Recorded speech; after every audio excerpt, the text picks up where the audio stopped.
Ok. Allô, bande konangai, bonjour, ba Congolais, na ba Congolaise, bisika nyoso bozwami na monde entier. Ezali oyo ya bino mama Rosette la fleur d'amour.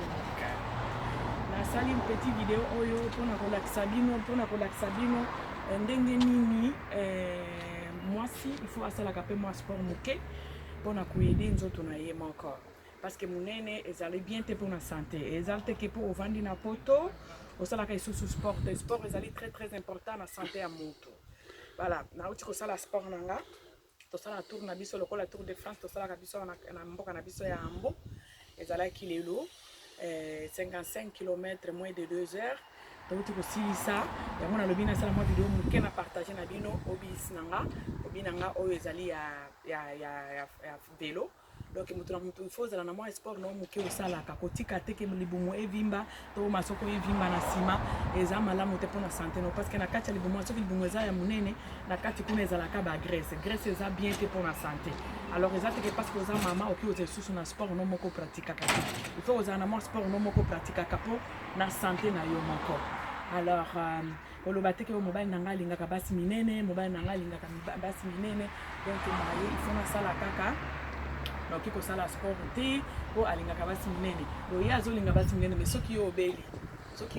obeli yo mto kokufa ya kotika na bonne santé oloba te ke otika la munene po ba no alingaka basi ya minene bandi susu olingi susu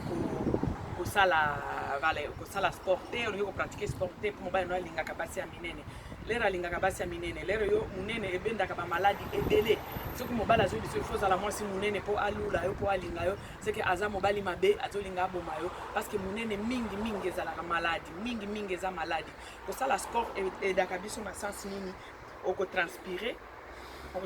na kati ya kotranspire wana ba maladie misusu ebimaka ba graisse ebimaka donc eza bien pour la santé ya moto munene surtout mingi ba mama nanga bazali na poto naza kofinga nanga moto te bolimbisanga mingi to pratikaka sport te omona o nga na sala nanga nakendaka nanga musala ekoki déjà mama musala ekoki te sport eza eloko mosusu kokende musala eza eloko mosusu oza na mwa iner na yo ya kopratike sport na yo obit na yo olingaka eza bien makasi pour la santé ya moto nga na pratikaka nanga velo ezotsunanga na ya na omeli déjà na poto awa na yaka na 52 kg lelo nazo peser 56 57 kg donc na bakisi kaka soki 2-3 kg mona mutu aye après une année akomi ko abakisi 10 kg eza malamu te pona santé ya mutu ye moko na kishasa tozaka na besoin penza ya sport te pona nini po mo eza makasi bato ba transpiraka awa na poto biloko nano toliaka eza nano ba chimie et puis de deux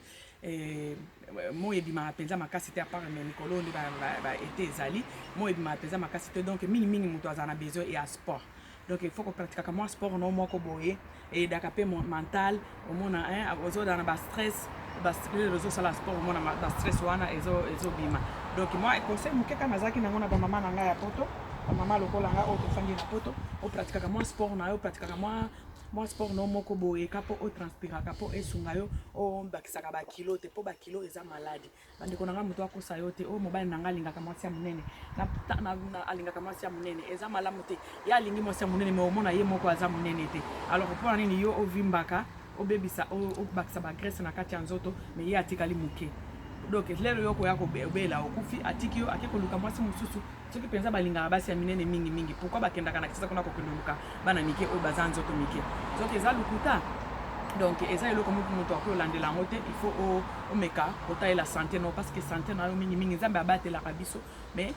biso moko pe photo edaka pe nzambe tosalaka pe mwa eloko tosala première pas oye moko pe alobi naza na porte yo osali première pas nde nzambe afongoli nde nzambe akoti na kati ya bomo na ndako na yo donc ba premier clic wana ezalaka kaka biso mpona santé na biso pe nzambe asungaka biso mais yo moko pe ofutali mwa premier clic mwa premier pas et puis nzambe azosunga yo ezala te komona bato bazokufa batension banini parce que munene pe eleki munene eza bien te mpona santé ya motu biso moko toyebi yango mpona koevite yango ezalaka mingi mwa sport na moke opratikaka moi eloko no muke pratikaka moi eloko no salaka ata une fois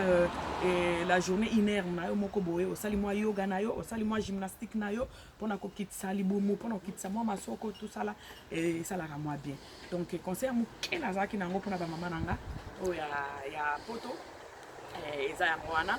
tosalaka mwa sport topratikaka mwa sport moke eza bien mpona mental d'abord et puis mpona santé na biso po munene eza maladi munene ebengaka bamaladi ebele munene ebengaka batension monene ebengaka ba diabète, monene ebengaka tout ça. Yo kolenga osepelisa mobali po mobali alingaka mwasi mabele minene libumu evimba tout et tout, mais ozoyeba te ke ye azosepela mais yo moko oza komidétruire na kati kuna po moto akokufa eza yo eza ye ti. Voilà, bamama nanga totika kolandaka ke mobali nanga alingaka boye fo nasalela ye boye fo namelela ye bafue soki babiloko nini si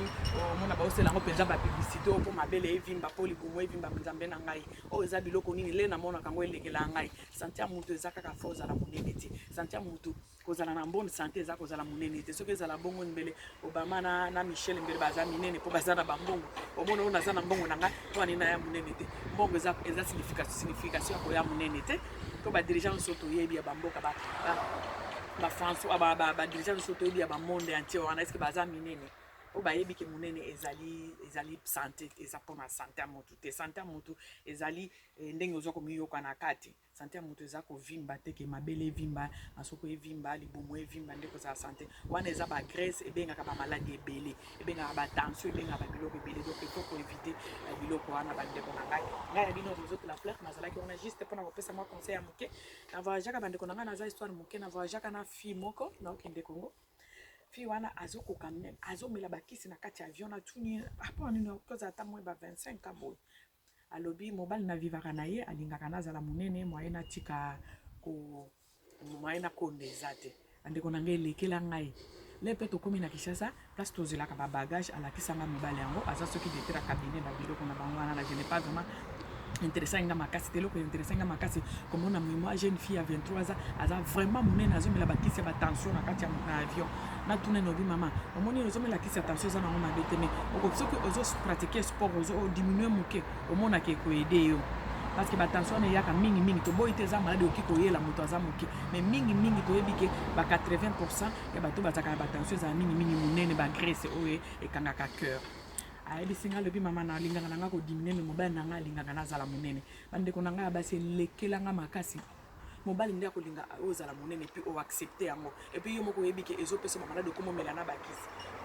tokomi na Kinshasa na aéroport place tozelaka ba bagage mobali nepe akotaki po aza mokonzi akotaki apresente ngai mobali naza tala moke alati kutuna slim tala libumu eza te mais ye mwasi mpona okanga ata bouton ya nsima bande kosenga nga na kangela ye babiloko ya bongo moi ça me fait raisonner na obi est ce que toraisonnaka le tosala babiloko ya bongo mpo osepelisa mobali osali eloko wana or mobali wana akotika okaka na monene no wana ake mpe kolinga mwasi ya moke mwasi aza nzoto moke place mosusu alors tosalaka biloko mpona kosepelisa mobali te tosalaka biloko mpona ndenge ozo sentir nzoto na yo tosalaka biloko tosala biloko okopesa yo okodiminuer ba malade ezali kozala monene te le monene eza malade bandeko na ngai epesaka ba diabète epesaka ba tension epesaka ba makambo ebele epesaka ba stress donc il faut ko éviter monene alors mpona ko éviter yango ezali kolia biloko ozali ko calculer EDD ezali sport oza kolia omona mutu mobimba penza fongoli kwanga mobimba na sa nene na ba légumes na kati kuna batie misuni batie ba mbisi batie ba mbika tout ça azolia kwanga mobimba mutu moko kwanga penza oya mobimba wana ngai elekela nga parfois soki olie biloko ya bongo et puis osala sport te okoya munene omona ba bomo evimbi masoko eye minene et puis ba graisse wana ekenda ko provoquer ba maladie na cœur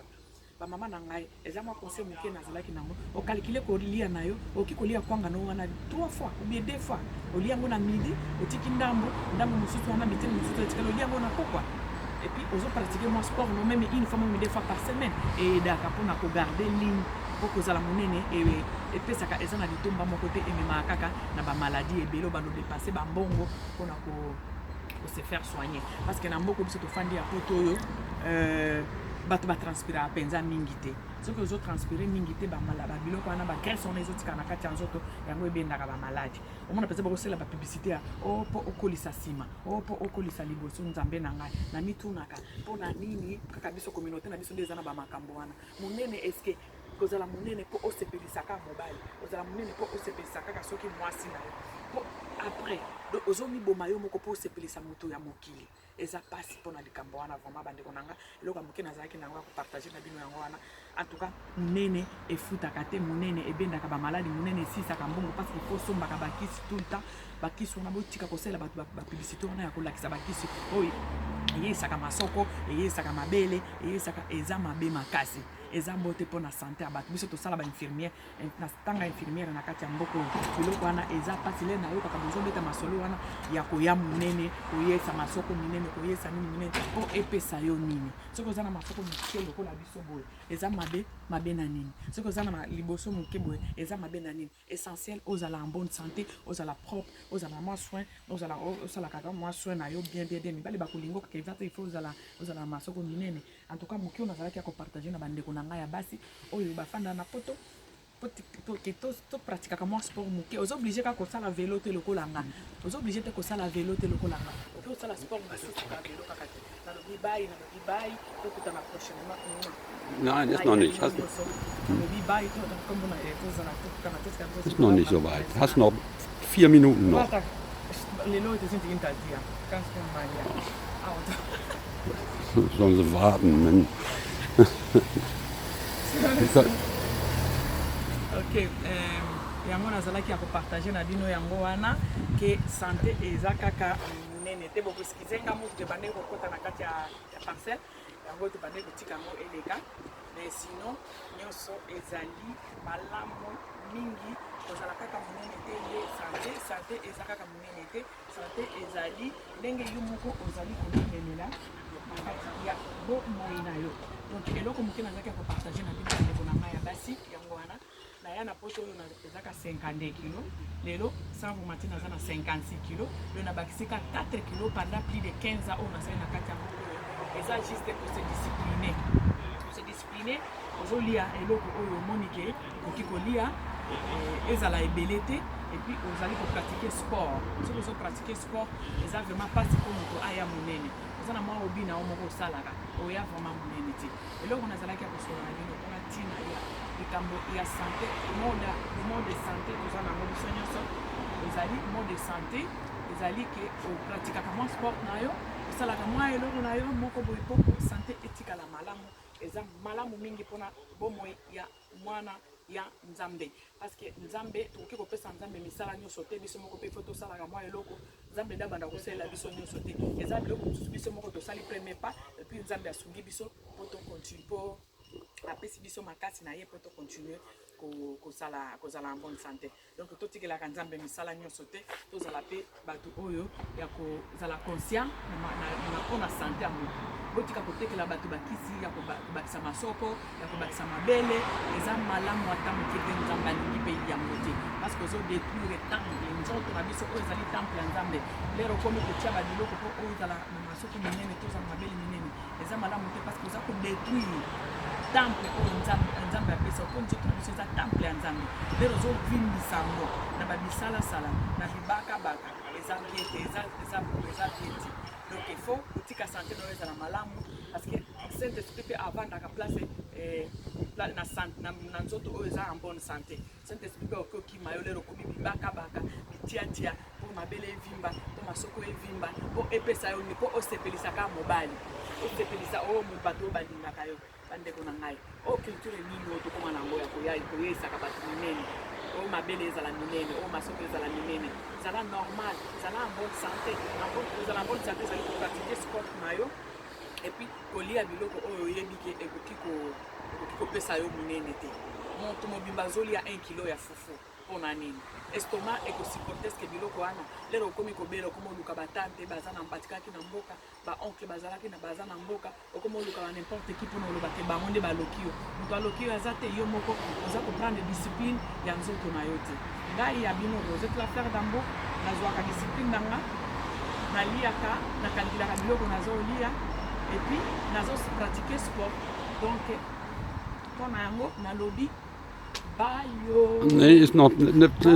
eine Minute noch. Eine Minute. Lass mal zu reden, bring weiter. Uzobekisela nini kolobaloba na kati